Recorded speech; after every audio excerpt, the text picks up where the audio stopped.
हरे राम राम राम हरे हरे हरे कृष्ण कृष्ण कृष्ण हरे हरे हरे राम राम राम हरे ओम ज्ञानतिमिरान्धस्य ज्ञानाञ्जनशलाकया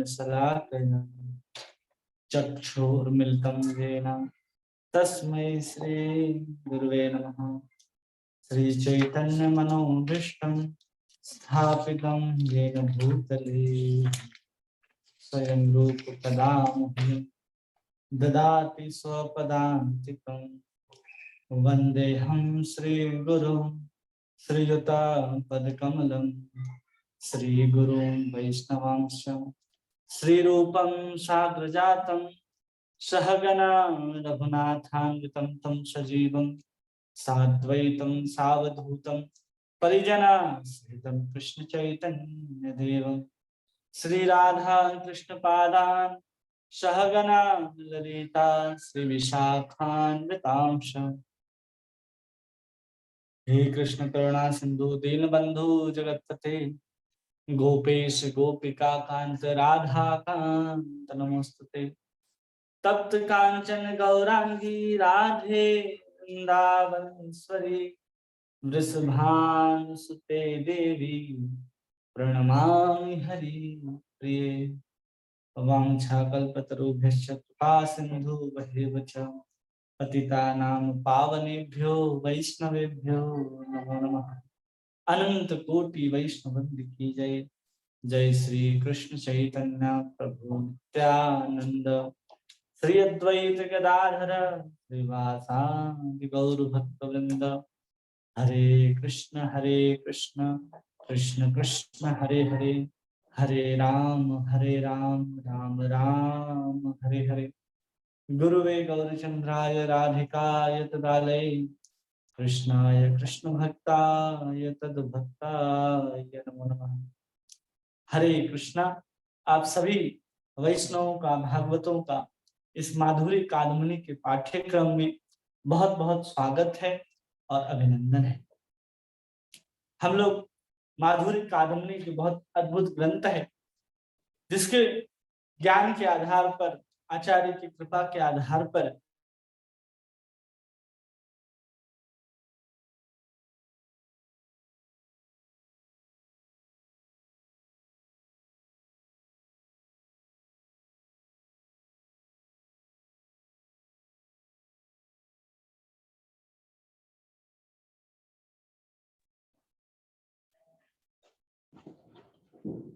हरे कृष्ण प्रभु जी, आवाज नहीं आ रही है। उसी की आशा, उसी की एक मनो में भाव लेकर के, अपने अपने मनों के अंदर हम लोग मन में अंदर भाव लेकर के हम लोग इस माधुरी कादम्बनी का अध्ययन कर रहे हैं कि हम लोग शीघ्र ही, अति शीघ्र चैतन्य महाप्रभु की जो कृपा रूपी जो कादम्बनी है, जो भरे हुए कृपा की, जैसे जल जो होता है वो बादलों के अंदर भरा होता है, वैसे कृपा रूपी कादम्बनी जो है चैतन्य महाप्रभु की, उस कलयुग में इस समय बरस रही है। बस हमें क्या करना है, कृष्ण का सुंदर नाम लेना है। और जब कृष्ण का सुंदर नाम लेंगे और सुंदर नाम लेते लेते लेते लेते हम उस कृपा को प्राप्त कर जाएंगे। और उस कृपा को प्राप्त करने का सबसे सरल और सहज उपाय है केवल और केवल चैतन्य महाप्रभु के द्वारा दिया गया सुंदर महामंत्र है, हरे कृष्णा कृष्ण कृष्ण हरे हरे हरे राम राम राम हरे हरे। ये जब सुंदर इस महामंत्र को हम लोग जपेंगे, इस महामंत्र को जपने के कारण ही हम लोग बहुत सुंदर तरीके से भगवान के इस प्रेम को, उस कृपा रूपी कादम्बनी का हम अनुभव कर सकते हैं और अपने जीवन में जितने भी संताप हैं, काम क्रोध आदि जो हमारे हृदय में जल रहे हैं, वो सब शांत होकर के सुंदर कृष्ण प्रेम का बाढ़ हमारे हृदय के अंदर जब प्रवाहित होने लगेगा, आंदोलित होने लगेगा, तो हमारा जीवन जो आज विषयों में डूबा है वो कृष्ण प्रेम में निमग्न हो जाएगा। इसलिए हम लोग माधुरी कादम्बनी जो विश्वनाथ चक्रवर्ती ठाकुर द्वारा हम पतित आत्माओं के उद्धार करने के लिए, हमें एक मार्गदर्शन देने के लिए एक सुंदर ग्रंथ की उन्होंने रचना की, जिसको माधुरी कादम्बनी कहते हैं। और उसी माधुरी कादम्बनी के अंतर्गत हम लोगों ने 5 अमृत वृष्टि को पढ़ लिया। उस 5 अमृत वृष्टि में हम लोगों ने बहुत कुछ अध्ययन किया, जिसमें हम लोगों ने कल पंचम वृष्टि का जब अध्ययन कर रहे थे तो रुचि के स्तर को समझा कि रुचि क्या होती है, कब हम भजन में हमें आस्वादन आने लगता है।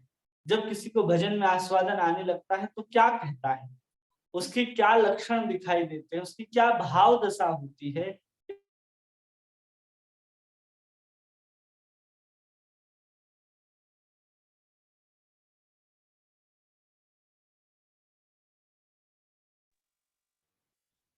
हरे कृष्ण प्रभु जी, आवाज नहीं आ रही है।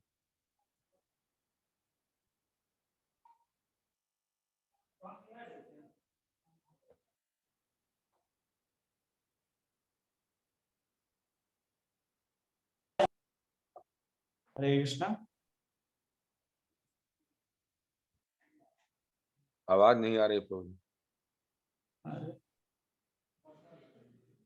हरे कृष्णा हरे कृष्णा कृष्ण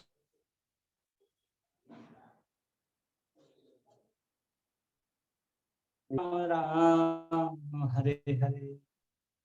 आवाज सबको कट कट के आ रही है प्रभु जी, कट कट के आ रही है। नेटवर्क तो पूरा आ रहा है। हरे कृष्णा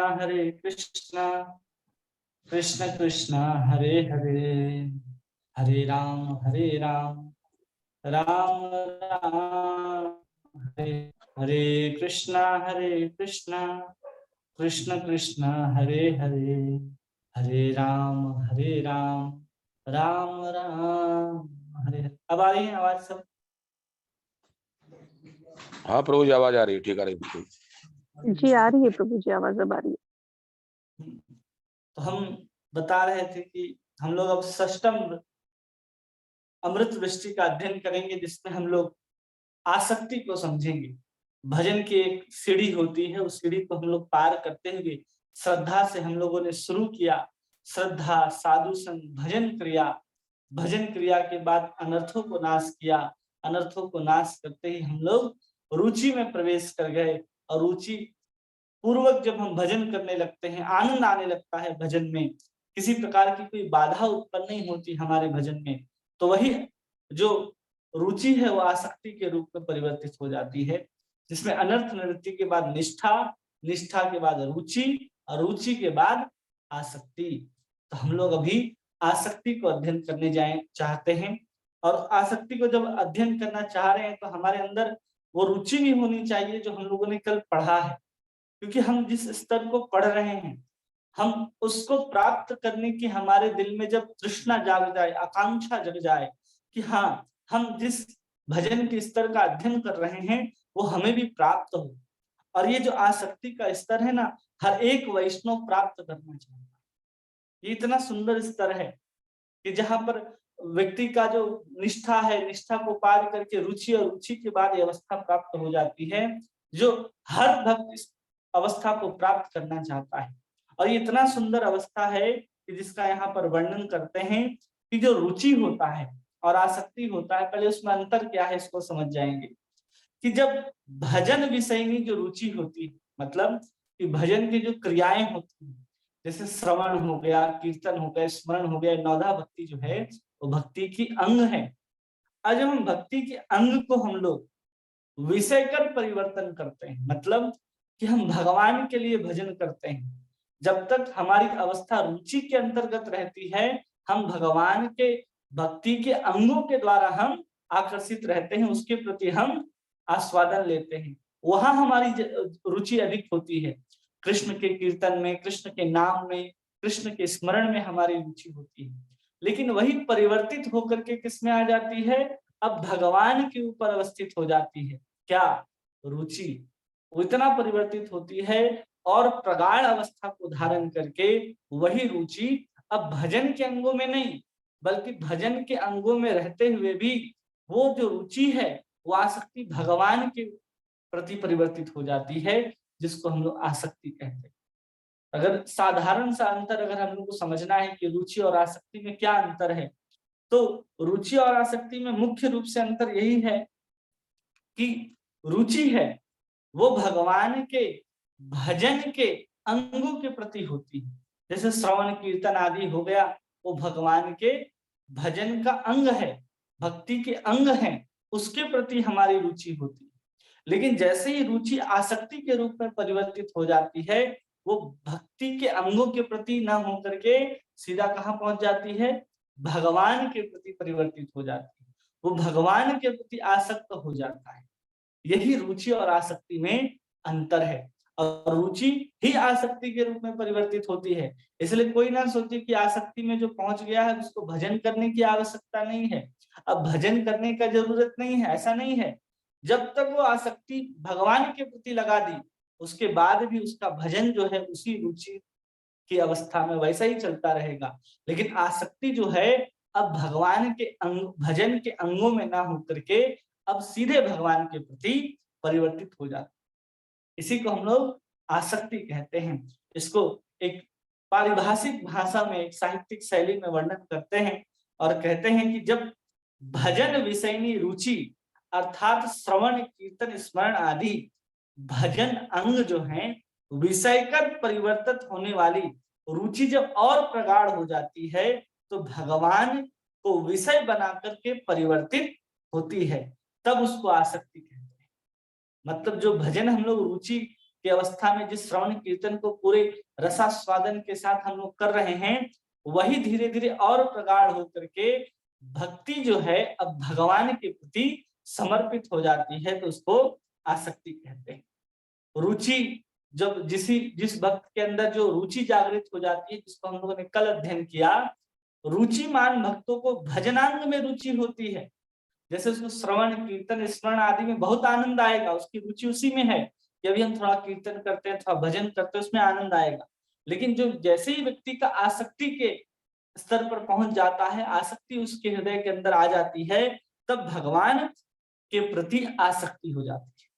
तब उसकी जो आसक्ति है वो किसके प्रति हो जाती है? भगवान के प्रति उत्पन्न हो जाती है। केवल साधन के विषय में नहीं रह जाती, बल्कि उस साध्य विषय के प्रति भी उसकी आसक्ति हो जाती है। जब तक व्यक्ति साधन भजन कर रहा है, हमारी भगवान से किसी प्रकार की आसक्ति नहीं है। भगवान से आसक्ति कब होगी? जब भजन से आसक्ति होगी, जब भजन में रुचि आएगा। कोई कहे कि नहीं हमें भगवान से आसक्ति है, भगवान से हमारा बड़ा प्रेम है, अरे पहले भगवान का भजन रुचि पूर्वक हो नहीं रहा और आप सीधे भगवान के प्रति आसक्ति की बात करते हो, कभी संभव नहीं है। उसके लिए तो भजन करना ही पड़ेगा। हम लोग शुद्ध चैतन्य सत्ता नहीं है कि सीधे वैकुंठ से या गोलोक से उतर करके आए हैं और भगवान की लीला में सहभागी बन रहे हैं। जो भगवान की लीला में सहभागी बन रहे हैं वो गोप ग्वाल बाल, वो चैतन्य महाप्रभु के अन्य आए हुए जितने भी हमारे गोस्वामी गण हैं, मंजरी के स्वरूप हैं, उनके अंदर वो भाव है कि हम बिना भजन किए हुए भी आसक्ति भाव और प्रेम की दशा को प्राप्त कर लें। लेकिन हम लोग बद्ध जीवात्माएं हैं, मतलब हम लोग अनादि काल से इसी संसार में, इसी भौतिक संसार में बद्ध हैं। हमारे अंदर कभी भी बिना भजन में रुचि उत्पन्न किए हुए हम भगवान के प्रति आसक्त नहीं हो सकते। इसलिए पूरा का पूरा वेद पुराण शास्त्र बार बार कहता है कि भगवान का नाम लो, भगवान का नाम लो, और केवल भगवान का नाम लेने से ही हमारे भगवान के प्रति रुचि जागृत होगी, भगवान के प्रति आसक्ति जागृत होगी। जब तक हम भजन के अंगों को नहीं पकड़ते, हम भगवान को नहीं प्राप्त कर सकते। हम सीधा भगवान को पकड़ना चाहते हैं, सबसे पहले उस भजन के अंगों को कौन पकड़ाएगा? भजन के अंगों को पकड़ाने के लिए किसी साधु, किसी गुरु, किसी वैष्णव के शरण में जाना होता है। अब उस वैष्णव साधु की कृपा से हमें भजन का वो अंग प्राप्त होता है, जिसके कारण हम भगवान का नाम जपना शुरू करते हैं। और जब भगवान का नाम जपना शुरू करते हैं, उसमें जब रुचि आने लग जाती है, तो भगवान के नाम से और भगवान स्वयं अलग अलग नहीं है। अभिनित्यम नाम नामिनः, तो हम कृष्ण को भी पकड़ सकते हैं और वही रुचि जो आगे बढ़ जाती है तो उसके माध्यम से उस भजन में रुचि के कारण हम भगवान में आसक्ति कर लेते हैं और भगवान को हम प्राप्त करने के बहुत करीब होते हैं। इसलिए हमें कभी भी नहीं सोचना चाहिए कि हम सीधा आसक्ति की अवस्था में हैं। कई लोग कहते हैं अरे भगवान के प्रति तो हमारा बहुत भाव है, हम मन से ही भगवान को स्मरण कर लेते हैं। मन हमारा क्या है, कहावत है, रौदास जी कहते हैं मन चंगा तो कठौती में गंगा। तो आपका मन सही में चंगा है क्या? आपके मन के अंदर कभी काम, क्रोध, लोभ, मोह, मात्सर्य, अविद्या, राग, द्वेष, अभिप्सा ये सब जागृत नहीं होती? सब कुछ जागृत होती हैं, लेकिन फिर भी हम लोग कहते रहते हैं कि हमारा मन तो बहुत शुद्ध है। अगर मन एकदम साफ है तो स्नान करने की आवश्यकता भी नहीं है। अगर मन साफ है हमारा तो हमें भगवान की पूजा करने की भी आवश्यकता नहीं है। आजकल तो ये हमारा मन तो बहुत परम पवित्र है, हम क्यों मंदिर जाएं, हम क्यों भगवान का नाम लें? अरे जब आपका मन इतना ही साफ था, इतना ही पवित्र था और है भी, तो आप भगवान के नाम को, भगवान की सेवा को छोड़ करके आप संसार के विषयों में भटक रहे हो। यही प्रमाण करता है, यही प्रमाणित करता है कि आपके मन के अंदर, हृदय के अंदर कितनी कलुषताएं भरी हुई हैं, कितनी गंदगी भरी हुई है। जैसे ही हमारे हृदय के अंदर से कलुषताएं, गंदगी, वासनाएं समाप्त होंगी, हम अपने आप कृष्ण की ओर मुड़ जाएंगे। कोई कहे कि हम बहुत परम पवित्र हैं, बहुत अच्छे व्यक्ति हैं। अच्छे व्यक्ति तब हैं आप जब आप कृष्ण का भजन करते हो, राम का भजन करते हो, नारायण की पूजा करते हो, तब जाकर के आप कहे जाएंगे कि हाँ आपका हृदय साफ है, आप बहुत अच्छे व्यक्ति हैं। नहीं तो हम किसी को भी अच्छा मान लेते, अपने आप को भी अच्छा मान लेते, हम तो परम अच्छे हैं भाई, हम मंदिर क्यों जाएं, हम क्यों बैठ करके एकादशी का व्रत करें, क्यों भागवत की कथा सुने, क्यों कृष्ण का नाम लेते बैठे, हम तो परम पवित्र हैं। क्यों पवित्र हैं? अगर आप पवित्र हैं तो आपकी सीधे के सीधे आसक्ति जो है वो भगवान के प्रति होनी चाहिए। आप भगवान से इतने जुड़ जाने चाहिए कि भगवान के बिना आप रह नहीं सकते। लेकिन हम भगवान को छोड़ करके कई दिन तक, क्या भगवान हमें घंटों घंटों तक याद नहीं आते हैं, सालों सालों नहीं, जिंदगी बीत जाती है हमारी, लेकिन कृष्ण कभी भी याद नहीं आते। ये तो हमारे शास्त्रों के और भारत देश में जन्म लेने का सौभाग्य है कि हम प्रत्येक वर्ष जन्माष्टमी मना लेते हैं। प्रत्येक वर्ष में कई बार हम कृष्ण की कथाओं को सुन लेते हैं। किसी के मुख से, कभी किसी के मुख से हमारे कान के अंदर कृष्ण का नाम प्रवेश करता रहता है। नहीं तो हम तो जन्मों जन्मों तक ऐसे ही भटकते चले जा रहे थे। और आज जब हमें मनुष्य का शरीर प्राप्त हुआ है और हम क्या कहते हैं कि हमें नाम लेने की क्या जरूरत है, हमारा तो मन परम पवित्र है। अरे हमारा मन पवित्र होता तो हम कृष्ण की सेवा में लगे होते, हम सांसारिक कार्यों में नहीं लगे होते। इसलिए कोई कहे कि अच्छा होने के लिए धर्म की आवश्यकता नहीं है, अच्छा होने के लिए अध्यात्म की आवश्यकता नहीं है, अच्छा होने के लिए भक्ति की आवश्यकता नहीं है, तो मतलब आप अच्छे ही नहीं हो। कोई भी नीति, कोई भी तरीका आपको अच्छा नहीं बना सकता। अगर आप अच्छे हैं, आपका मन पवित्र है, तो आप कृष्ण की सेवा ही करेंगे, ये स्वाभाविक है।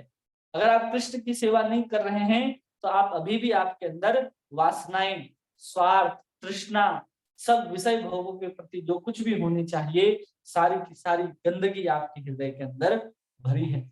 इसलिए जब कोई व्यक्ति कहे कि आसक्ति हमें कृष्ण के प्रति हो गई है, हमें भगवान से बहुत प्रीति हो गई है, तो उसके पहले उसको भजन के प्रति रुचि होनी चाहिए। जब हम कृष्ण के प्रति रुचि, कृष्ण के भजन के प्रति रुचि कर लेते हैं, कृष्ण की कथाओं में आनंद आने लगता है, कृष्ण का नाम लेने में हमें आनंद आने लगता है, कृष्ण के लीलाओं का चिंतन हमें आनंद से भर देती है, तो समझना चाहिए अब कुछ काल के बाद हम आसक्ति की अवस्था को प्राप्त करने वाले हैं।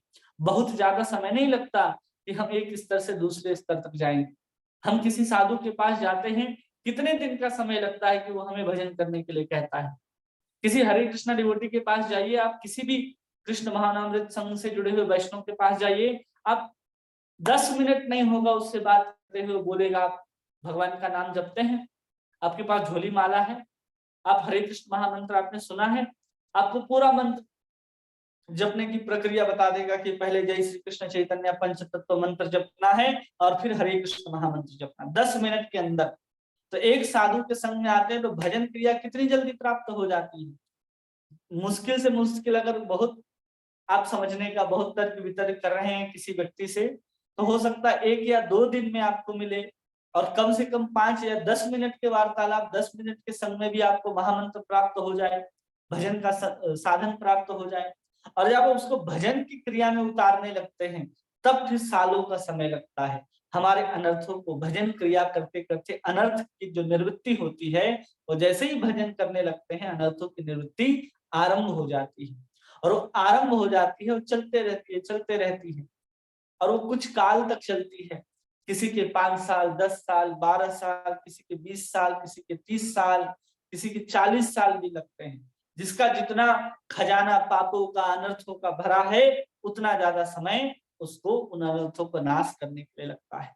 और जैसे ही अनर्थ समाप्त हो जाती है, हमारी निष्ठा भजन के ऊपर आ जाती है। हम बिना एक घड़ी गवाए हुए कृष्ण के नाम को, कृष्ण की कथा में अपनी निष्ठा को स्थापित कर लेते हैं। बिना किसी अस्थिरता के हम कृष्ण का नाम लेना शुरू कर देते हैं, और वही कुछ काल तक, अगर 6 महीने तक भी हम निष्ठा के स्तर पर नाम जपते रहें, तो हम पहुंच जाएंगे रुचि की अवस्था में। और जब हमें आस्वादन होने लगे कृष्ण के नाम का, कृष्ण की कथाओं का, कि कृष्ण के नाम को लिए बिना हम नहीं रह पाते, या कृष्ण की कथा को सुने बिना हम नहीं रह पाते, भगवान कृष्ण की कोई लीला को चिंतन किए बिना हमें रात को नींद नहीं आती, तो समझना चाहिए कि हम रुचि की अवस्था में हैं। और वही रुचि के साथ जब हम भजन को करना आरंभ करते हैं, वही धीरे धीरे और प्रगाढ़ हो जाता है, और गाढ़ा और सघन हो जाता है, तो वही आसक्ति के रूप को धारण कर लेता है। लेकिन आसक्ति जो वहां पर होती है किसी साधक के, वो भगवान के प्रति हो जाती है, वो भगवान के प्रति अनुरक्त हो जाता है। और ये कैसी दशा है? तो हम लोग भक्ति लता बीज को पढ़ रहे हैं, और भक्ति लता बीज को पढ़ते पढ़ते हम लोग कहाँ पहुंच गए हैं? आसक्ति की दशा में। आसक्ति की अवस्था में क्या होता है? आसक्ति की अवस्था में होता है, जब आप किसी लता को या किसी वृक्ष को देखे होंगे, तो उसके पुष्प या फल आने से पहले उसमें कुछ इस तरह का उसमें लक्षण दिखाई देने लगता है कि अब इससे पुष्प या फल आएगा। देखा है आप लोगों ने? एक उसको क्या कहते हैं? स्तवक कहते हैं, शास्त्रिक भाषा में उसको स्तवक कहते हैं। जैसे कोई भी वृक्ष हो, लता हो, गुल्म हो, उसमें आप देखेंगे कि पुष्प आने से पहले कली जो होती है, कली से भी थोड़ा सा पहले, लेकिन आप देख करके पहचान सकते हैं कि हाँ, अब इससे कली आएगी, अब ये क्या होगा? धीरे धीरे फल या फूल के रूप में विकसित होगा। तो एकदम कली भी नहीं रहती, लेकिन कली से पहले आप उसको पहचान सकते हैं कि अब ये कली बनेगी और आगे पुष्प और फल आएंगे। तो वैसी जब अवस्था आ जाती है हमारी भक्ति लता के बीज की बढ़ते बढ़ते, तो उस अवस्था को आसक्ति कहते हैं। परम शांति को देने वाला, हमारे हृदय को आह्लाद से भर देने वाला वो पल होगा जब हम लोग उस रुचि की अवस्था को प्राप्त करेंगे। उस आसक्ति की अवस्था में जब हम लोग पहुंच जाएंगे, जिसमें अब हमारे हृदय में वो जो भक्ति लता का बीज हमने लगाया था श्रद्धा के रूप में, अब वो क्या होने वाला है? पुष्प के रूप में भाव वाले भक्ति को देने वाला है, और फल के रूप में स्वयं कृष्ण के प्रेम को प्रदान करने वाला है। हम उसको प्राप्त कर लेंगे। तो जैसे ही स्तवक दृष्टिगोचर होने लगे किसी वृक्ष में, तो समझना चाहिए कि अब इसमें भाव रूपी पुष्प और प्रेम रूपी फल अब आने ही वाला है, ऐसा अब लगने लगता है। तो जब आसक्ति किसी साधक के हृदय में आसक्ति हो जाए कृष्ण के प्रति, तो समझना चाहिए कि अब जो भाव और प्रेम रूपी फल, पुष्प और फल हैं, वह हमें प्राप्त होने वाले हैं। इतनी सुंदर अवस्था है जब हमें आसक्ति हो जाती है। लेकिन आसक्ति कब होगी? जब हम रुचि उत्पन्न करेंगे भजन के प्रति। रुचि का बार बार जब हम कृष्ण का नाम लेंगे, बार बार हम कृष्ण कथा को सुनेंगे, साधुओं का संग करेंगे, तो इसके माध्यम से ही हम निश्चित रूप से रुचि और आसक्ति को प्राप्त कर सकते हैं। लेकिन हमें सबसे पहले रुचि उत्पन्न करना पड़ेगा भजन के प्रति। उस भजन के प्रति हम जैसे ही रुचि को उत्पन्न कर लेंगे, हमारा जो जीवन है वो ही बदल जाए, वही बदल जाएगा पूर्ण रूप से। जो आप हैं, जो आज आप दिखाई दे रहे हैं, कल आपकी मनोदशा वो नहीं रहेगी। आप कृष्ण के विषय में इतने विह्वल हो जाएंगे कि जो दशा कहते हैं ना कि पागल हो गया है, मूड हो गया है, इस तरह की दशा को आप इसी आसक्ति की अवस्था में देख सकते हैं। कोई प्रेम में पागल हुआ तो उसकी दशा ही क्या है? यहाँ आसक्ति की अवस्था में ही उसकी दशा बदल जाती है। इतनी सुंदर अवस्था है, इसका वर्णन आचार्य आगे करते हैं, बता रहे हैं, लोग को समझाते हैं कि जो रुचि है वो भजन के अंगों के प्रति होती है और जो आसक्ति है वो भगवान के प्रति होती है। लेकिन कभी ऐसा नहीं समझना चाहिए कि जब हम रुचि को और प्रगाढ़ करके आसक्ति की अवस्था को प्राप्त कर लिए तो हमारी भजन में किसी प्रकार की रुचि नहीं रह जाती, ऐसा नहीं। दोनों एक दूसरे का अवलंबन करते हैं। बिना अवलंबन किए हुए रुचि जो है वो आसक्ति में परिवर्तित नहीं हो सकती। इसलिए रुचि हमेशा भजन का अवलंबन करती है और उसी भजन का अवलंबन करते हुए आगे आसक्ति के रूप में परिवर्तित होती है। लेकिन दोनों के विषय अलग अलग होते हैं।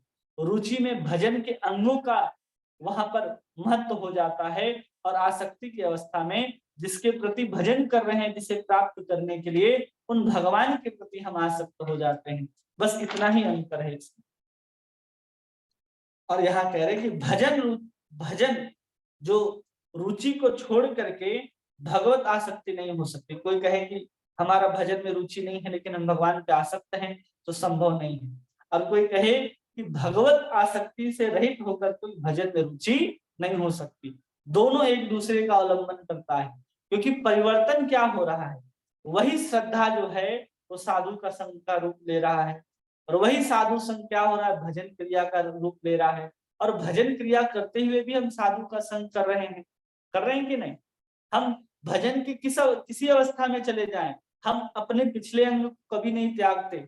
सबको पूर्व की कक्षाएं याद होगी, जब हम समझा रहे थे भक्ति को, तो भक्ति कभी भी अपने पूर्व अवस्था को छोड़ करके आगे बढ़ती है, लेकिन उसकी पूर्व अवस्था भी विराजमान रहती है। इसका उदाहरण हमने दूध और दही से दिया था कि दूध दही में परिवर्तन हो जाता है तो दूध का कोई अस्तित्व नहीं रहता। लेकिन भक्ति में क्या होता है कि जैसे ही श्रद्धा साधु संघ के रूप में परिवर्तित होती है, फिर भी श्रद्धा जो है साधु के प्रति बनी रहती है। जब हम साधु की कृपा से भजन के अंग को प्राप्त कर लेते हैं तो भी हम साधु का संग करते ही हैं और उसके प्रति श्रद्धा हमारी रहती ही है। बस श्रद्धा बढ़ती चली जाती है और जैसे ही अनर्थों का नाश होता है फिर भी हम भजन को करते रहते हैं। निष्ठा आ जाती है, फिर भी भजन चलता रहता है, साधु संग करते रहते हैं, श्रद्धा रहती है। उसके बाद निष्ठा के बाद आती है रुचि। रुचि आने के बाद भी जो साधु ने भजन क्रिया दिया है उसी के ऊपर तो श्रद्धा रख करके हम भजन का आस्वादन कर रहे हैं। और वही रुचि क्या होगी, फिर आसक्ति के स्तर पर बदल जाती है। जब आसक्ति के स्तर पर बदल जाती है हमारी रुचि, फिर भी रुचि जो है भजन के प्रति वैसे ही रहेगी। भजन हमारा पूर्व अवस्था में वैसे ही विद्यमान रहता है, वो वहां से समाप्त नहीं होता। जैसे दूध है, दूध को आप अगर किसी चूल्हे में चढ़ाते हैं और आप उसका सुंदर पेड़ा बनाना चाहते हैं, उसको सघन बनाना चाहते हैं, तो वही दूध रहता है और गर्म करते करते और उसको और गर्म करके उसको उबालते उबालते क्या होता है, उसका सफेद रंग धीरे धीरे पीला होने लगता है और पीला होने लगता है, रबड़ी जैसा वो गाढ़ा हो जाता है। तो वह अभी भी दूध है और वही दूध एकदम सघन के रूप में उपस्थित हो जाएगा तो प्रेम रूपी बर्फी के रूप में उपलब्ध हो जाएगा। वैसे ही जो भक्ति के जो 9 है क्रियाएं हैं, वो कभी भी ऐसा नहीं है कि समाप्त हो जाती, वो अपने पूर्व अवस्था में वैसे ही बने रहते हैं। वो श्रद्धा वैसे ही रहेगी, बस वही और गाढ़ी होती जाती है और गाढ़ी होती जाती है और रुचि आसक्ति भाव और प्रेम को प्राप्त कर लेती है। उसी प्रकार जब आसक्ति किसी के हृदय में आ जाए भगवान के प्रति, तो ऐसा नहीं है कि उसकी जो भजन के प्रति रुचि है वो समाप्त हो जाएगी, उसकी रुचि और बढ़ जाएगी कृष्ण के प्रति, जैसे ही वो कृष्ण के प्रति आसक्त हो जाता है। क्योंकि रुचि ही और परिपक्व होकर के और गाढ़ा होकर के और प्रगाढ़ होकर के आसक्ति के रूप को धारण कर लेता है, वही आसक्ति कहलाती है। और आसक्ति हमारे हृदय रूपी दर्पण को इतना मार्जित कर देता है, ऐसा साफ कर देता है, कौन, आसक्ति, कि उस हृदय में जब भगवान का प्रतिबिंब जो होता है वहां पर जब परछाई पड़ने लगती है तो हमें ऐसा लगता है कि हम कृष्ण का साक्षात दर्शन कर रहे हैं। कृष्ण हमारे सामने साक्षात दृष्टि गोचर होने लग जाते हैं। आसक्ति की अवस्था में इस प्रकार से हमारा हृदय जो है वो पूर्ण रूप से निर्मल कर दिया जाता है, स्वच्छ कर दिया जाता है। और हमारा हृदय, उसी हृदय में भगवान इतने करीब हमारे हृदय के बैठे हैं कि हम उसको अनुभव कर सकते हैं, लेकिन कब, जब हमारा हृदय रूपी जो दर्पण है वो मार्जित हो जाएगा तब। और वो मार्जित होगा तभी जब दर्पण के इतने करीब बैठे हैं भगवान, तभी तो उनका प्रतिबिंब हमारे हृदय में बनता है। सोचिए हमारे हृदय में भगवान कितने करीब बैठे हैं। आसक्ति की अवस्था में जाने के बाद वही हृदय के अंदर, जो हृदय के ऊपर जो मैल जमा है, वो मैल जब साफ हो जाता है और भगवान वहां पर प्रतिबिंबित होते हैं और हम अपने हृदय में भगवान कृष्ण को साक्षात्कार देख सकते हैं। कहाँ? अपने अंदर, बाहर नहीं। अभी अंदर ही दिखेंगे भगवान। आसक्ति की अवस्था में भगवान भीतर ही दिखेंगे। इसलिए चैतन्य महाप्रभु कहते हैं, चेतो दर्पण मार्जनम भव महादावाग्नि निर्वापन श्रेय कैरव चंद्रिका वितरणम विद्यावधू जीवनम आनंदाम्बुधिवर्धनम प्रतिपदम पूर्णामृतं स्वादनम सर्वात्म स्नपनम परम विजयते श्री कृष्ण संकीर्तनम। सिर्फ और सिर्फ वही चित्त के मार्जन की बात करते हैं। और कैसे होगा? तो केवल और केवल श्री कृष्ण संकीर्तनम, केवल और केवल कृष्ण के संकीर्तन के द्वारा ही हम अपने हृदय के ऊपर जमे हुए जो मैल हैं उसको साफ कर सकते हैं। और जैसे ही वो साफ होती है उस अवस्था को आसक्ति कहते हैं। और आसक्ति की अवस्था ही में ही हम लोगों का हृदय के ऊपर जमा हुआ धूल जो है वो पूर्ण रूप से मार्जित हो जाता है, निर्मल हो जाता है, स्वच्छ हो जाता है और भगवान उसमें दृष्टिगोचर होने लगते हैं। इतना सुंदर अवस्था है। हर साधक चाहता है कि हम इस अवस्था को प्राप्त करें, आंखें बंद करें और हमारे प्रियतम का दीदार हमारे हृदय के अंदर हो जाए। इतना बड़ा सौभाग्य हर साधक चाहता है कि हम कृष्ण को अपने हृदय में देखें, कृष्ण को अपने हृदय में बसाएं। हर साधक का एक स्वप्न होता है, तृष्णा होती है, लालसा होती है कि हर लोग चाहता है कि हम इसी अवस्था को प्राप्त करें। ये बहुत सुंदर अवस्था है, क्योंकि हमने बताया कि ऐसी अवस्था है कि अब दिख रहा है कि अब ये पुष्पित होने वाला है और फलित होने वाला है। अब पुष्प उगेंगे, अब इसमें सुंदर फल आएंगे। जैसे ही पुष्प उगेगा कृष्ण रूपी भौरा इसमें मंडराने लगेगा और जैसे ही फल बनेगा कृष्ण इसको खाने के लिए तो जरूर आएंगे। पहले भौरे बन करके उसके पराग का आस्वादन करते हैं भगवान और फिर प्रेम के रूप में जैसे ही वो पौधा विकसित हो जाता है हम वही रहते हैं। हमारा शरीर वैसे ही दिखाई देगा बाहर से, सब कुछ परिवर्तन भीतर का है। हम अभी से यहाँ तक पढ़ते हुए आए, कभी हमने बाहर के परिवर्तन की बात नहीं की कि आपके बाहर क्या परिवर्तन आया। आपके जो दीवार है क्या उसमें भी कृष्ण दिखाई देने लगता है? लोग कहते हैं कृष्ण अंदर नहीं दिखाई दे रहे, बाहर बहुत सारे तस्वीर को लगा लो। बहुत अच्छी बात है, जब जब आप देखेंगे अपने दीवारों में तो कृष्ण ही कृष्ण नजर आएंगे। अपने किताबों में जब भक्त लोग हैं ना, वो अपने किताबों में, अपने डायरियों में वैसे ही राधा माधव के, राधा वृंदावन चंद्र के, सुंदर सुंदर राधा श्याम सुंदर के कवर्स को लगा करके रखते हैं या उनसे छपे हुए डायरी को लेकर के रखते हैं ताकि उनको याद आते रहें। एक साधक चाहता है कि कृष्ण हमेशा हमें याद आते रहें, लेकिन एक वो अवस्था सोचिए कि जिस कृष्ण को हम आंख से खोल करके देखते हैं किसी मंदिर में जाकर के, किसी देवालय में जाकर के, किसी धाम में जाकर के, वो हमारे हृदय के अंदर ही दृष्टि गोचर होने लग जाएंगे। कितनी सौभाग्य का, कितने आनंद का विषय होगा किसी भी साधक के लिए। सिर्फ और सिर्फ अंदर का ही परिवर्तन है इसमें। अंदर का जो हृदय है, मन बुद्धि जो विषय के ऊपर लगा हुआ है, विषय को कैसे भोगे, विषय को कैसे इकट्ठा करें, विषय को हम कैसे जमा करें, विषय को कैसे अपने लिए भोगे, इसके लिए हमारा मन बुद्धि चित्त जो है निरंतर विचलित रहता है। हमारा शरीर उसी के लिए काम में दौड़ता रहता है। और वही सोची जब कृष्ण के लिए दौड़ने लगेगा और कृष्ण हमारे भीतर जब दर्शित होने लगेंगे, दृष्टि गोचर होने लगेंगे, क्या अनुभव होगा। आंख खुली रहेंगी, ऐसा नहीं है कि हम आंख के ऊपर चश्मा लगाते हैं, जब आसक्ति की अवस्था में पहुंच जाएंगे तो ये चश्मा हमारे आंखों से हट जाएगा। हम धोती कुर्ता तिलक लगाते हैं तो ये हट जाएगा। हम जो साधारण भोजन करते हैं वो भोजन नहीं करेंगे, सब अवस्था वैसे ही रहेगी। लेकिन हृदय में अब जो विषयों के प्रति जो चाह उठती थी, विषयों के पीछे जो हम भागते थे, वो भागना बंद हो जाएगा। ये सुंदर अवस्था है। इसलिए यहाँ पर कहते हैं, आचार्य बता रहे हैं कि रुचि के स्तर पर साधक विषय में प्रविष्ट चित्त को बुद्धि पूर्वक खींचता है। किस अवस्था में? रुचि की अवस्था में। एक एक शब्द को ध्यान से सुनिएगा, नहीं तो कंफ्यूज हो जाएंगे कि हम क्या कह रहे हैं, कहीं भ्रमित ना हो जाए।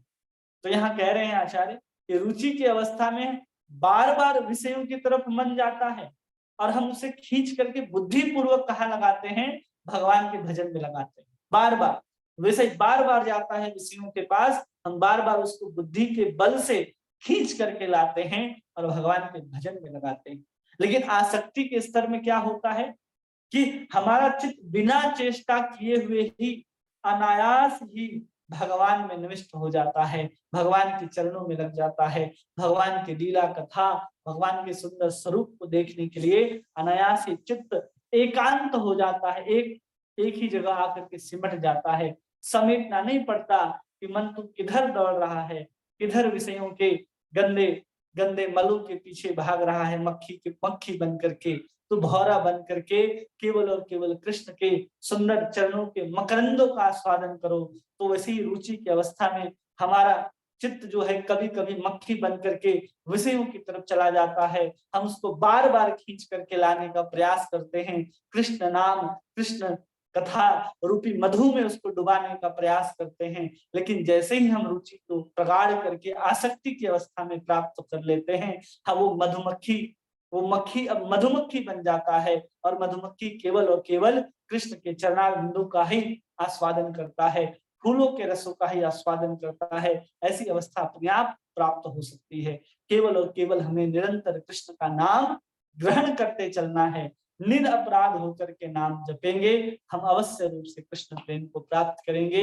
अपराधी होते हुए भी कृष्ण का नाम जपेंगे तो हम अपराध से मुक्त होकर के एक दिन कृष्ण के उस प्रेम को प्राप्त कर लेंगे। बस नाम में हमारी श्रद्धा, नाम में हमारी दृढ़ता होनी चाहिए और उस नाम को ग्रहण करते हुए हम चाहें कि हमारे अंदर किसी प्रकार का विकार ना आए, हम किसी साधु के प्रति निंदा, किसी साधु के प्रति अपराध न कर दें, हम नाम के प्रति अपराध न कर दें।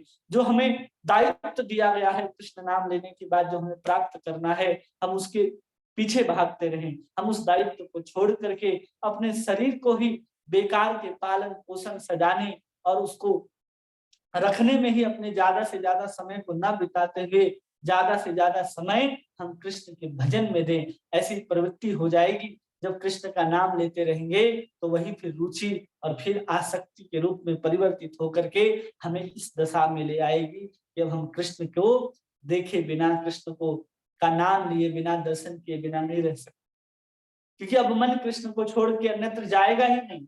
आसक्ति की अवस्था में मन को कहीं लेकर के जाना नहीं पड़ता है, वो सतह अनायास ही अपने आप वहां पर आ जाता है।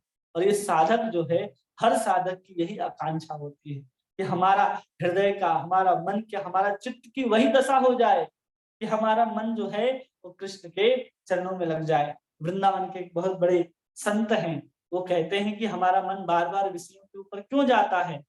प्रेमानंद महाराज बताते हैं कि हमारा मन इसलिए बार बार जाता है विषयों की तरफ क्योंकि हमने मन को अनादिकाल से वही पकड़ा करके रखा है, इसलिए मन उसकी तरफ जा रहा है। जब हम वही मन को कृष्ण का नाम पकड़ा देते हैं, कृष्ण की कथा पकड़ा देते हैं, तो अब उसी के तरफ जाएगा। मन जिसमें रचा पचा है, मन तो वहीं जाएगा ना। मन के अंदर जिस जिस प्रकार का रंग चढ़ा है वो तो उसी के पास जाएगा। वैसे ही संसार दिखेगा, वैसे ही हमें बार बार जन्म मृत्यु जरा व्याधि के चक्कर में डालते हुए संसार में बांध करके रखेगा। लेकिन एक बार हम कृष्ण को, अपने मन को कृष्ण का नाम पकड़ा देते हैं, कृष्ण की कथा पकड़ा देते हैं, तो फिर विषयों में नहीं जाएगा। अब वो जब पकड़ लिया है कृष्ण के नाम को, तो आप भी न चाहते हुए भी कृष्ण का भजन करेंगे, क्योंकि आप कौन है? आत्मा है। आत्मा होने के बाद भी आत्मा किसके माध्यम से सब कुछ अनुभव करता है? इस शरीर का जो कुछ भी सुख दुख ठंडा गर्मी जो कुछ भी है वो मन के माध्यम से ही आत्मा अनुभव करती है। और जब मन के ऊपर ही सुंदर कृष्ण ही विराज जाएंगे तो निरंतर आत्मा को क्या अनुभव होगा? आनंद ही आनंद का अनुभव करेगा, क्योंकि आत्मा अनादि काल से परमात्मा का अंश है और परमात्मा का अंश होने के कारण, भगवान श्री कृष्ण का अंश होने के कारण वो हमेशा उसी की ओर भाग रहा है, क्योंकि आनंद के सार वही हैं, आनंद के सर्वस्व कृष्ण ही हैं। इसलिए आनंद की तलाश में है। और जब आनंद लेकर के मन बैठा होता है तो आपका मन जो है आपकी आत्मा को परम आनंदित करता है, परम प्रसन्न होता है आत्मा। कब? जब वो कृष्ण के नाम को लेकर के बैठा होता है, कृष्ण की आकृति को लेकर के, कृष्ण के लीलाओं का चिंतन में मग्न रहता है, तब जाकर के आत्मा जो है आनंदित होती है। ये बहुत सुंदर अवस्था है।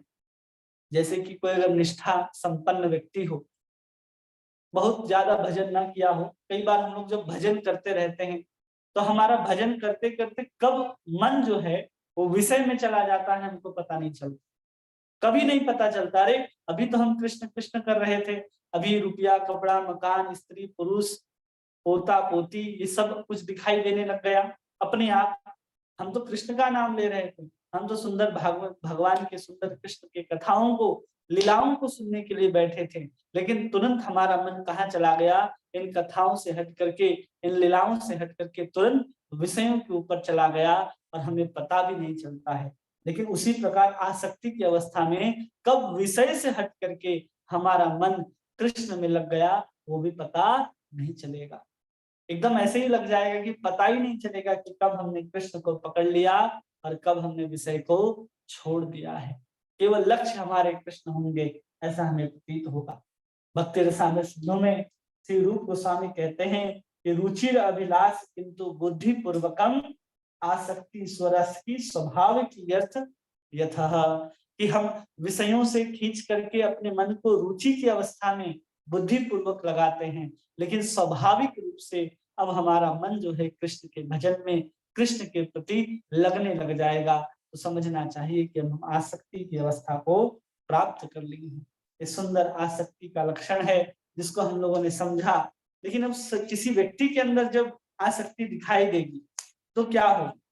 कोई आसक्ति प्राप्त या आसक्ति युक्त भक्त है, उसके अंदर कैसा आचरण होगा?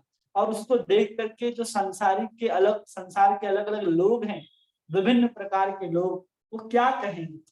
तो उसके विषय में बहुत सुंदर यहाँ पर वर्णन करते हैं विश्वनाथ चतुर्थी ठाकुर, और कहते हैं कि आसक्ति उत्पन्न होने पर भक्त जो है अभिष्ट वस्तु को प्राप्त करने की उत्कंठा जो है ना वो बहुत बढ़ जाती है। और भक्त के एक ही अभिष्ट वस्तु है कृष्ण, कृष्ण प्राप्त होने।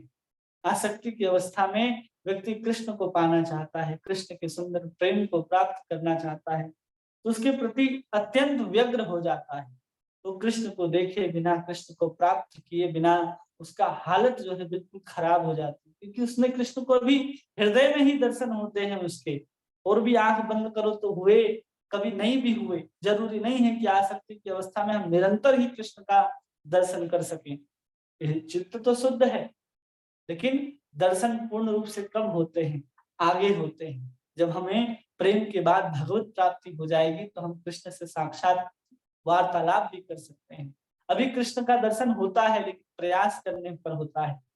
तो ऐसे साधक की अवस्था हो जाती है कि वो नहीं देख पाता है कृष्ण को कई बार हृदय में, कई बार कृष्ण को उस तरह से अनुभव नहीं कर पाता है, तो वो उत्कंठित हो जाता है, अत्यंत व्यग्र हो जाता है, और किसी साधु को देखता है, किसी संत को देखता है, उसको दंडवत प्रणाम करना शुरू कर देता है, और उसको लगता है कि हमारा दर्शन, साधु संतों का दर्शन करके ही हमारा जीवन जो है कृतार्थ हो गया।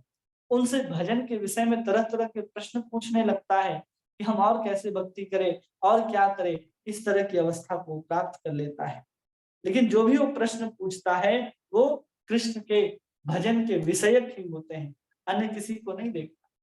जब वो किसी साधु को देखता है कि अरे उसके बगल में एक पोथी रखी हुई है जिसमें सुंदर भागवत जैसा लिखा है, श्रीमद् भागवत, उसको जा करके प्रणाम करता है और कहता है कि आप भागवत के 10वें स्कंद का किसी एक श्लोक के ऊपर अपनी व्याख्या सुना दीजिए।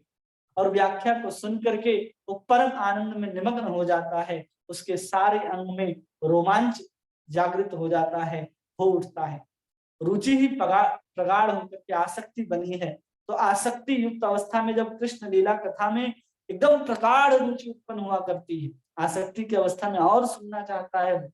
रुचि की अवस्था में तो केवल बेचारा का भजन के प्रति आसक्ति होती है, भजन के प्रति ही रुचि होती है, लेकिन आसक्ति की अवस्था में वो कृष्ण के ऊपर भी आसक्त हो जाता है और भजन के प्रति भी आसक्त हो जाता है।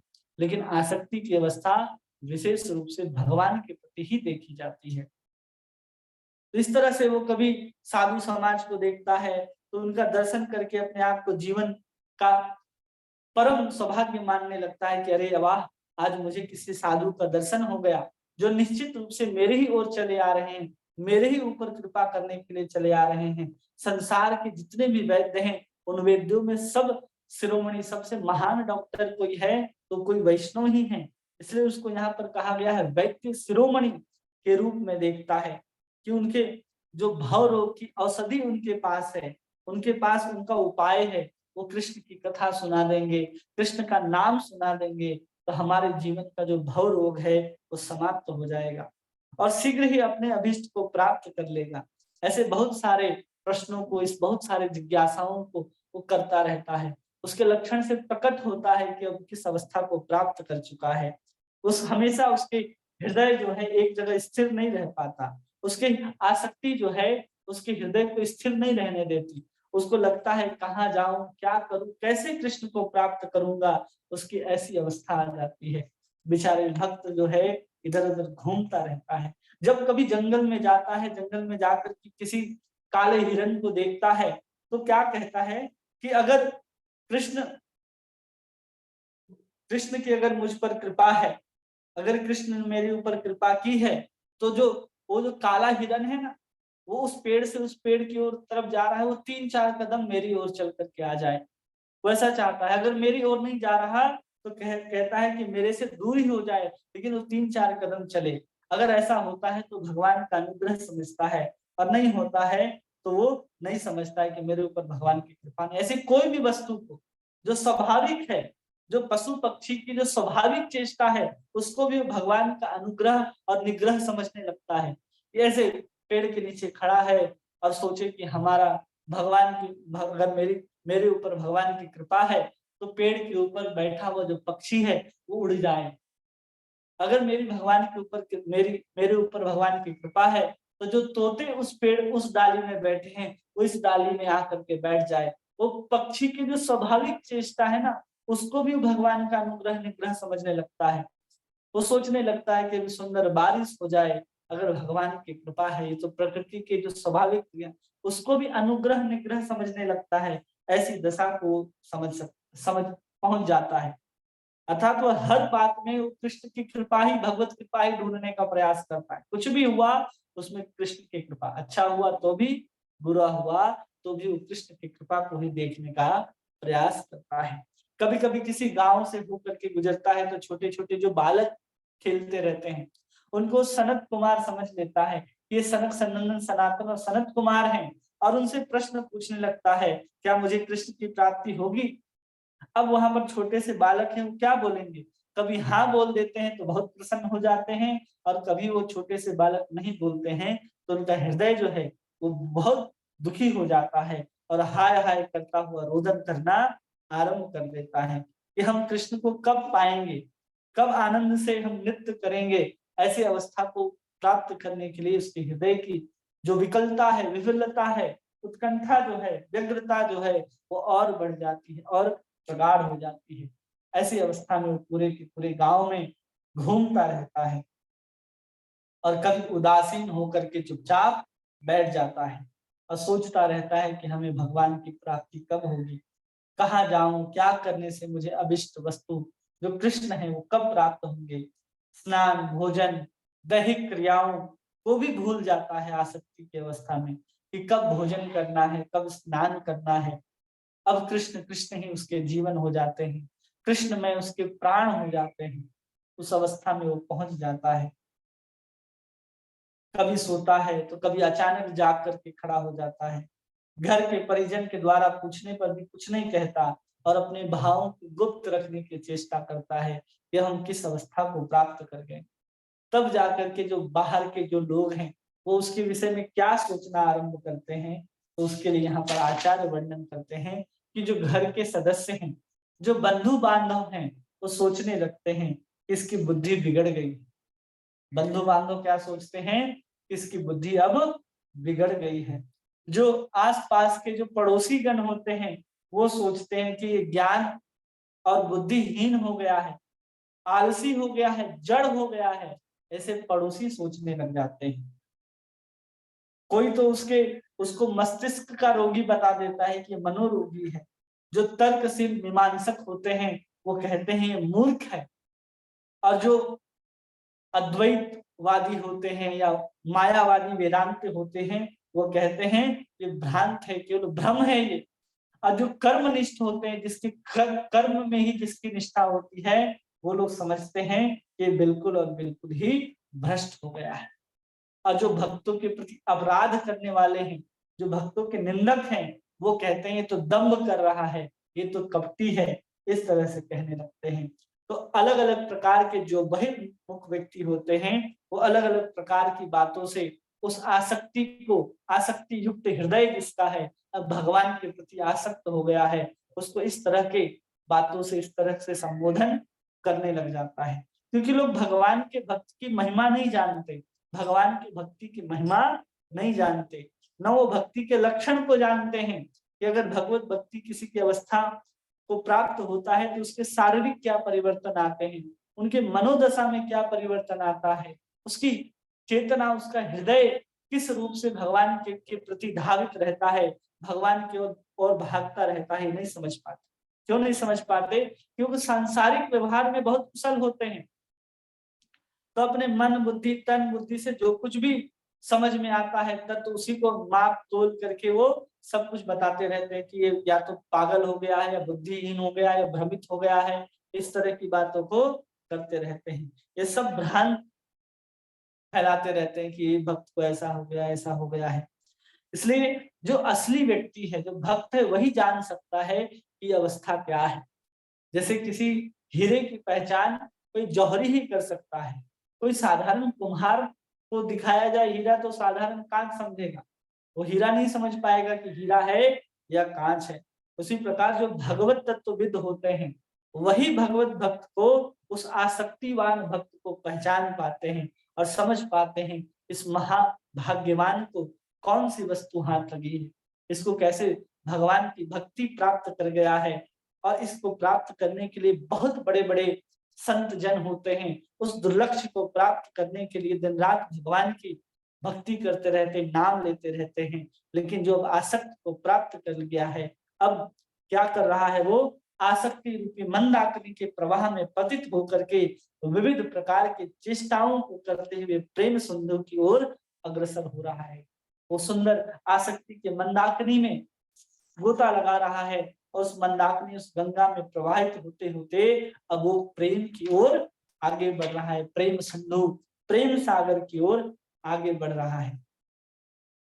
इस तरह की अलौकिक चेष्टाएं देखने को मिलती हैं अगर किसी ने आसक्ति की अवस्था को प्राप्त कर लिया है।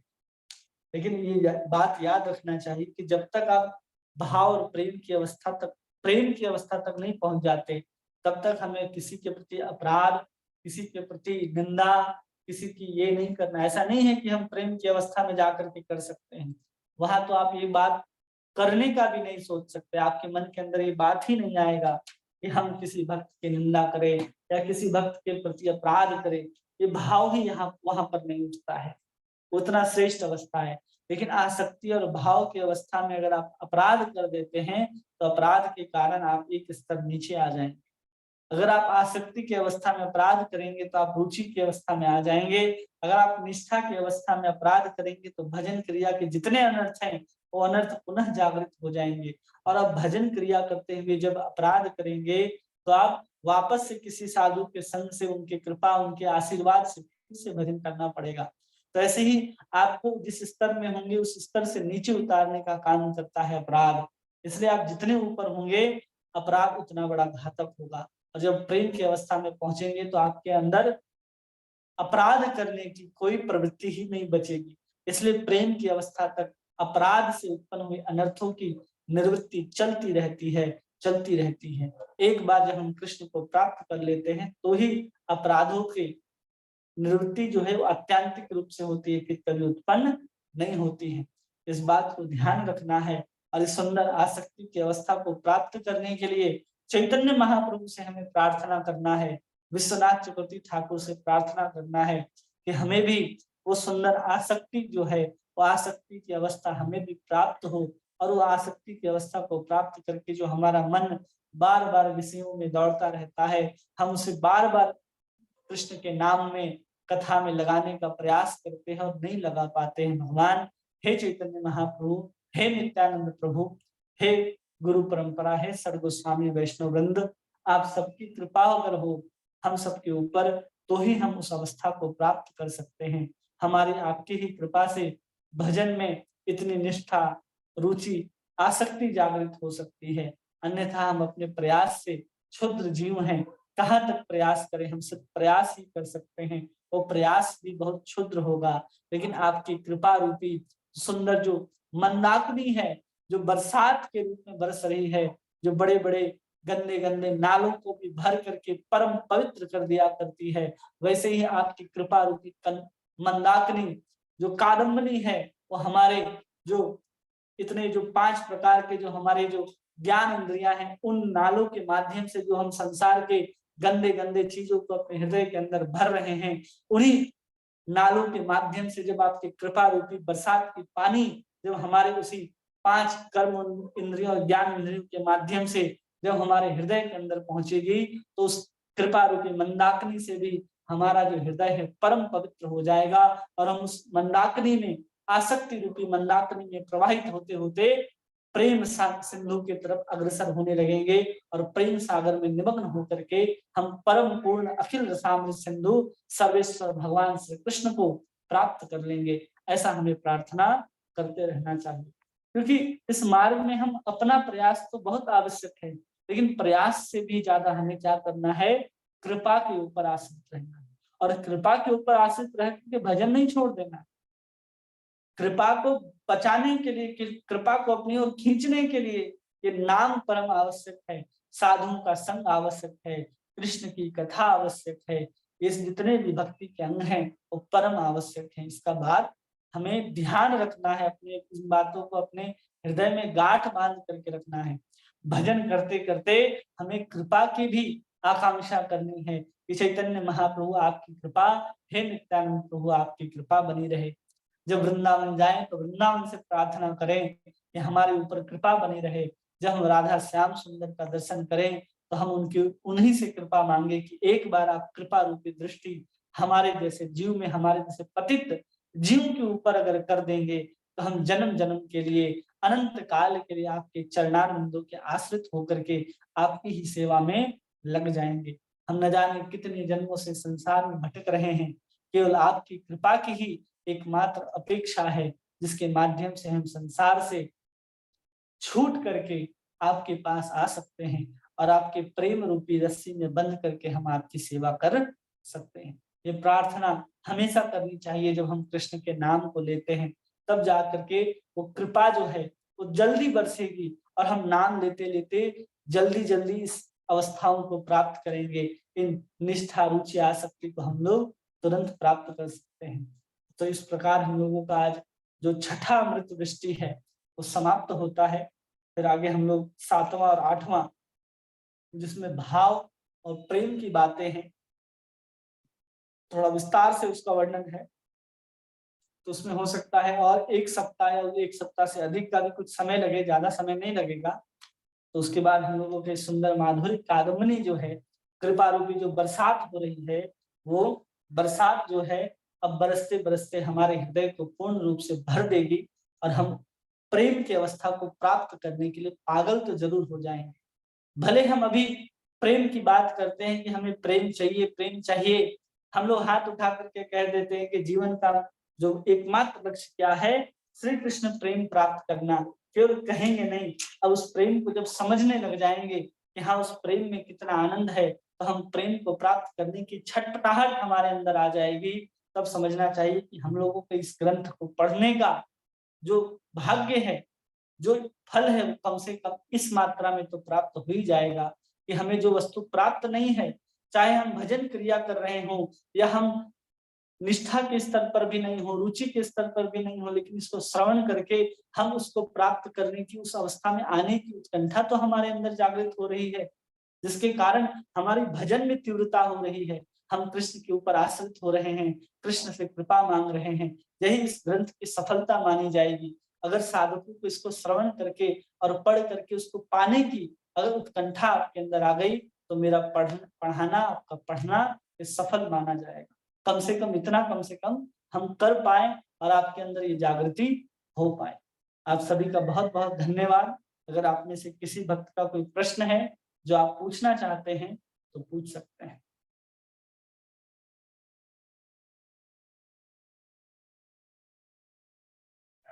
हरे कृष्णा प्रभु जी, दंडवत प्रणाम। हरे कृष्णा, दंडवत प्रणाम। मेरा एक क्वेश्चन था कि आपने जो अभी कहा मतलब प्रेम, निष्ठा, रुचि, आसक्ति, ये जो सब कुछ है, मतलब जो अलग अलग स्तर में हम जाते हैं, और जब हम मतलब निष्ठा के साथ भजन करेंगे तभी आएंगे, या फिर अनिष्ठा के साथ जब हमारे भजन चलते हैं तभी भी आ सकते हैं? फिर से एक बार बोलिए, क्या आएंगे? जो हमारा ये जब चल रहा है, मतलब ये जो आपने अलग अलग स्तर बताए ना, अगर हमारी भजन में स्थिरता है, पूर्ण अनिश्चितता के साथ हम भजन कर रहे हैं या फिर निष्ठा के साथ भजन कर रहे हैं, कौन से स्तर में हम है तभी आ सकते हैं सब कुछ? अगर हम निष्ठा के साथ भजन कर रहे हैं ना तो आ सकते हैं। अनिष्ठता भजन करते करते निष्ठा के भजन में आ जाएंगे और निष्ठा पूर्वक भजन करते करते रुचि उत्पन्न हो जाएगी और रुचि के साथ भजन करते करते आसक्ति उत्पन्न हो जाएगी। सब वही एक दूसरे से आगे बढ़ते जा रहे हैं, वही परिवर्तित होते जा रहा है, वही भजन क्रिया जो है आपकी निष्ठा में, रुचि में, आसक्ति में परिवर्तित हो रही है। ठीक ठीक है समझ। और एक सवाल है, मतलब जब कोई आसक्ति के स्तर पे आ जाता है तो मतलब ये भी हो सकता है ना उसी टाइम पे उसको स्वरूप सिद्धि भी प्राप्त हो, या फिर वो उसकी भी और आगे स्वरूप सिद्धि की नहीं, लेवल? स्वरूप सिद्धि की जब बात आएगी तो हम बताएंगे। अभी सिर्फ भाव की अवस्था में ही वो निरंतरता को प्राप्त करता है। आसक्ति की अवस्था में तो विषय से उसके मन हट गए, कृष्ण में लग गए, लेकिन निरंतर जो कृष्ण का स्मरण है वो भाव की अवस्था में ही होता है 24 घंटे। अभी 24 घंटा वो भजन नहीं करता, आसक्ति की अवस्था में 24 घंटे भजन नहीं होता। जब वो भाव की अवस्था में प्राप्त करता है तब वो जाकर के एक क्षण को भी नहीं गंवाना चाहता है कि हम कृष्ण के प्रति दूर रहे, कृष्ण के नाम से दूर रहे। तो उस अवस्था में कुछ कुछ ऐसे स्वरूप की जो है अनुभूति होती है। अगर विषय लिखा गया होगा तो हम बताने का प्रयास करेंगे भाव की अवस्था में, जो हम लोग कल से प्रारंभ हो जाएगा। आसक्ति आज खत्म हो गई तो हम लोग कल भाव को देखेंगे। ठीक है सबसे धन्यवाद। हरे कृष्ण। और किन्हीं भक्त का कोई प्रश्न है?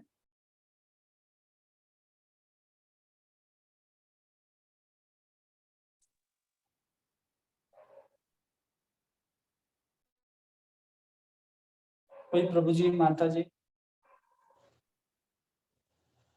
कोई बात जो आपको समझ में ना आई?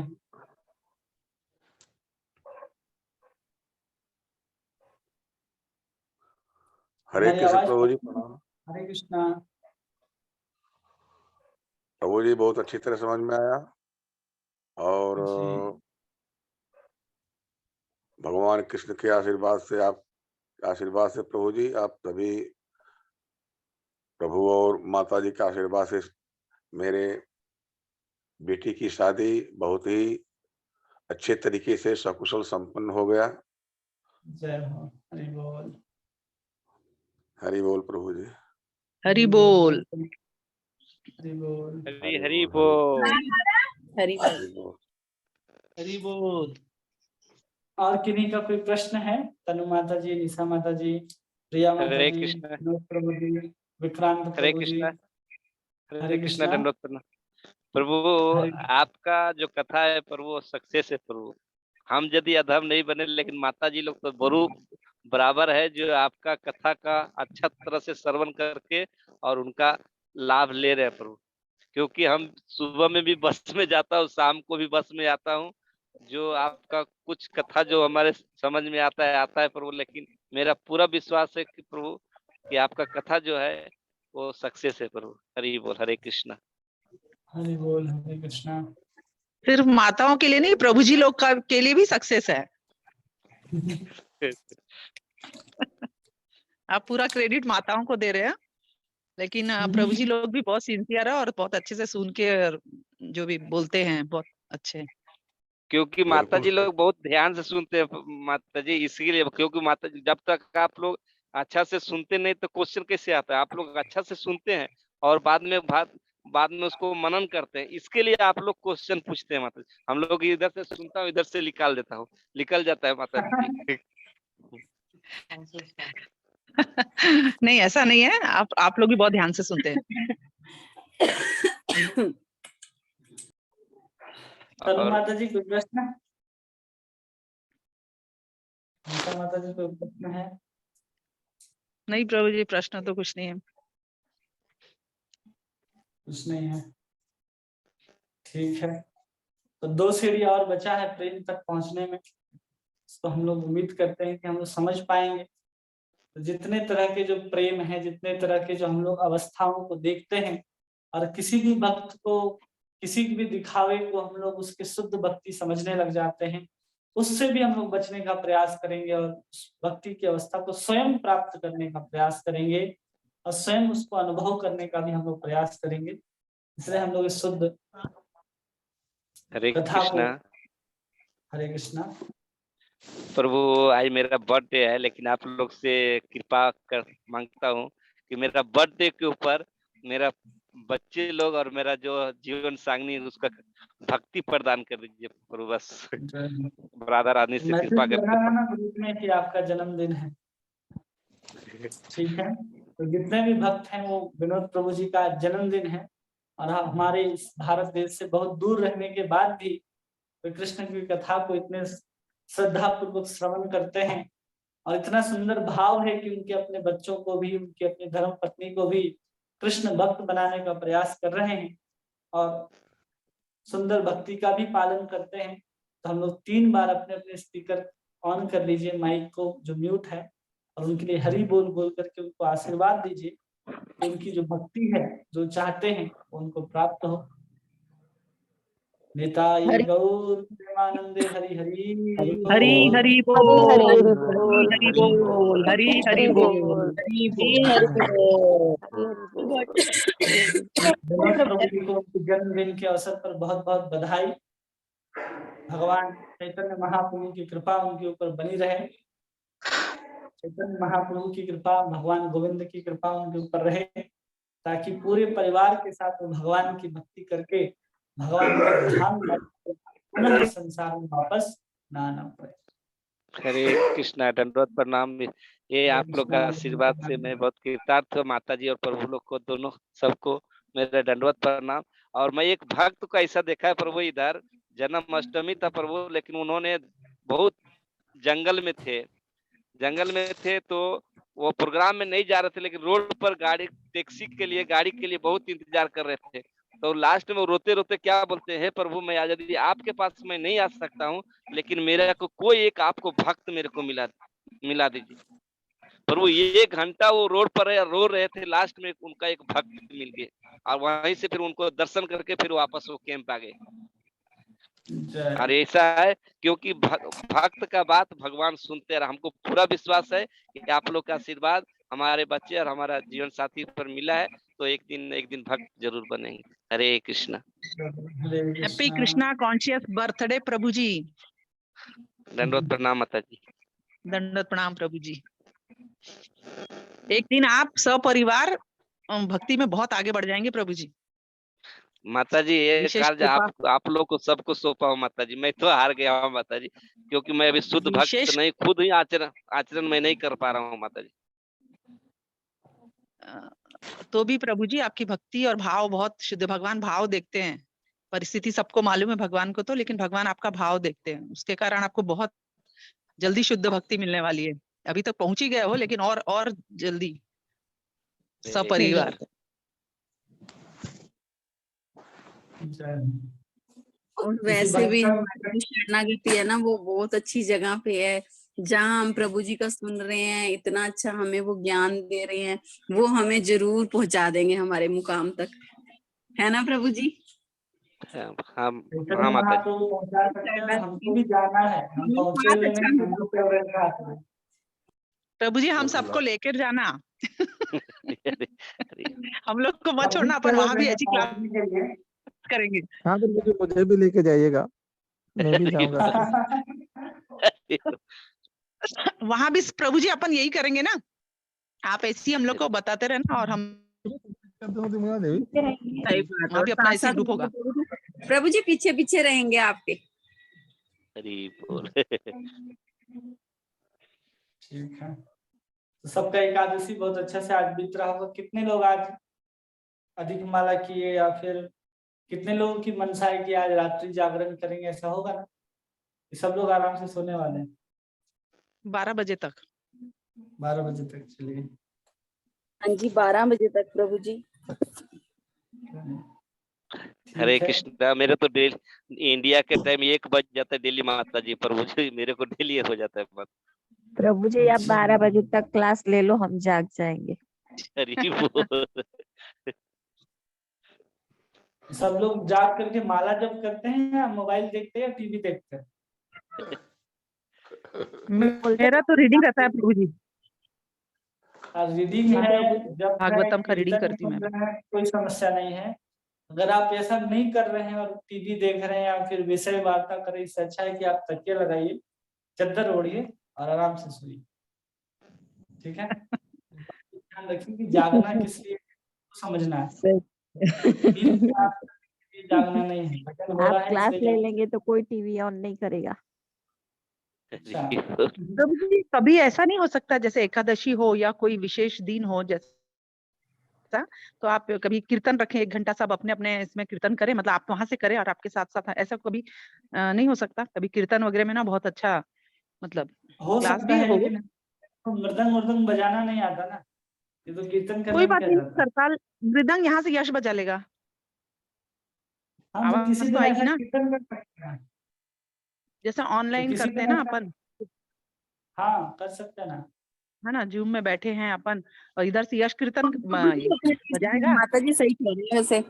माता जी फिर सभी अपना अपना जो जो भाव है भगवान कृष्ण के प्रति सभी बोलेंगे और सब रल मिल हाँ के तो करेंगे, मजा आएगा। बहुत बहुत अच्छा लगेगा ना। अब कब मिलेंगे अपन अभी बता नहीं सकते, तो कम से कम जूम के माध्यम से मिल तो सकते हैं, ये कार्य ये तो कर सकते हैं, है ना? तो हाँ कोई माता ऐसा जी दिन बहुत अच्छी बोली। जब मेन है प्रभु जी लोग को, जब छुट्टी का दिन हो या जैसे भी उनको टाइम हो, क्योंकि हम लोग का तो ठीक है घर में है, बट प्रभु जी लोग घर में रहना जरूरी है उस वक्त, तो उनके समय के अनुसार, ऐसा कर सकते हैं, है ना? ठीक है। इन्हीं का और कोई प्रश्न है, कुछ कहना चाहते हैं, पूछना चाहते हैं? प्रिया माता जी, ओजस्वी माता जी, मीनू माता जी, विक्रांत प्रभु कभी कुछ पूछते नहीं, किधर है? हरे हरे कृष्णा प्रभु। हरे कृष्णा। रीता माता जी जो गंगा सागर गए थे, आज सुबह में वो उन्होंने आ गए घर पे, गृह घर पे अपना आ गए। यात्रा उनका बहुत अच्छा रहा आप लोग की कृपा से।